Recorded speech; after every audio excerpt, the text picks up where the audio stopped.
அண்மை செய்தியை பார்த்து வருகிறோம். கும்மிடிப்பூண்டி அருகே 3 வயது சிறுமி பாலியல் வன்கொடுமை செய்யப்பட்ட சம்பவத்திற்கு திமுக எம்பி கனிமொழி கண்டனம் தெரிவித்திருக்கிறார். கும்மிடிப்பூண்டி அருகே 3 வயது சிறுமி பாலியல் வன்கொடுமை செய்யப்பட்ட சம்பவத்திற்கு திமுக எம்பியான கனிமொழி கண்டனம் தெரிவித்திருக்கிறார். 3 வயது குழந்தை வன்கொடுமைக்கு உள்ளாக்கப்பட்டு முட்புதரில் வீசப்பட்ட சம்பவம் அதிர்ச்சி அளிக்கிறது என்று அவர் தெரிவித்திருக்கிறார். பெண்கள் அனைவரும் தங்களையும் தங்கள் குழந்தைகளையும் பத்திரமாக பார்த்துக் கொள்ளுங்கள் என்றும் அவர் தெரிவித்திருக்கிறார். இதை பற்றின மேலும் விவரங்களை எமது செய்தியாளர் ஜெயலானி வழங்க கேட்கலாம். ஜெயலானி, வணக்கம். விவரங்கள் என்ன பகிரலாம்? தீபிகா, கும்மிடிப்பூண்டியில் சட்டவிரோதிகளால் 3 வயது குழந்தை பாலியல் வன்கொடுமைக்கு உள்ளாக்கப்பட்டு முட்புதரில் தூக்கி வீசப்பட்ட செய்தி அறிந்தது மன அதிர்ச்சியில் உறைந்து போயுள்ளேன் என்பதாக நாடாளுமன்ற உறுப்பினர் கனிமொழி தனது சமூக வலைதள பக்கங்கள்ல ஒரு அறிக்கை வெளியிட்டிருக்கிறார். அந்த பதிவில் அவர் சுட்டிக்காட்டியிருப்பது, பெண்கள் அனைவரும் தங்களையும் தங்கள் குழந்தைகளையும் பத்திரமாக பார்த்துக் கொள்ளுங்கள்.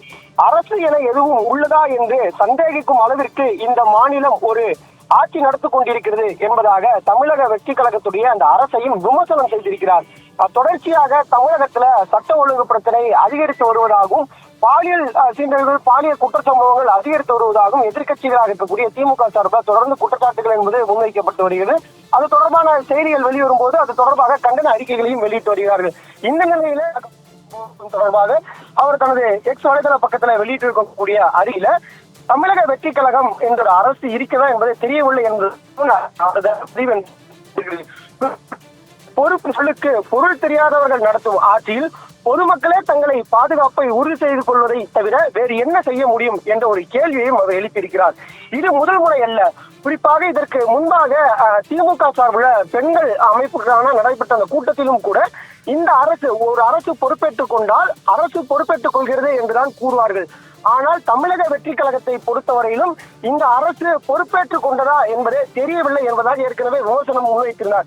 இந்த நிலையில தற்போது இந்த கும்மிடிப்பூண்டி சிறுமிக்கு நிகழ்ந்த அந்த குழந்தைக்கு நிகழ்ந்த இந்த சம்பவம் தொடர்பான எக்ஸ் வலைதள பக்கத்திலையும் தமிழக வெற்றி கழகம் தங்களது ஆட்சி பொறுப்பை ஏற்றுக்கொண்டதா என்ற தோணியில இல்லை என்ற தோணியிலேயே பதிலளித்திருக்கிறது. அது மட்டுமில்லாமல் பெண்கள் மற்றும் குழந்தைகள் அவர்களே தங்களை பாதுகாத்துக் கொள்ள வேண்டும், இந்த அரசு இருக்கிறதா இல்லையா என்ற நிலையே தெரியவில்லை என்பதாக விமர்சனம் முன்வைக்கப்பட்டு வருகிறது. கடுமையான விமர்சனங்களை முன்வைத்து வருகிறார். பொறுப்பு என்ற சொல்லிக்கே பொருள் தெரியாதவராக நடத்தும் ஆட்சியாகவே இந்த ஆட்சி இருக்கிறது என்பதாகவும் பொதுமக்களே தங்களது பாதுகாப்பை உறுதி செய்து கொள்ள வேண்டும் என்பதாகவும் அவர் தெரிவித்திருப்பது தற்போது பேசுபொருளாக மாறியிருக்கிறது. தீபிகா, விவரங்களை வழங்கியமைக்கு நன்றி ஜெயலானி.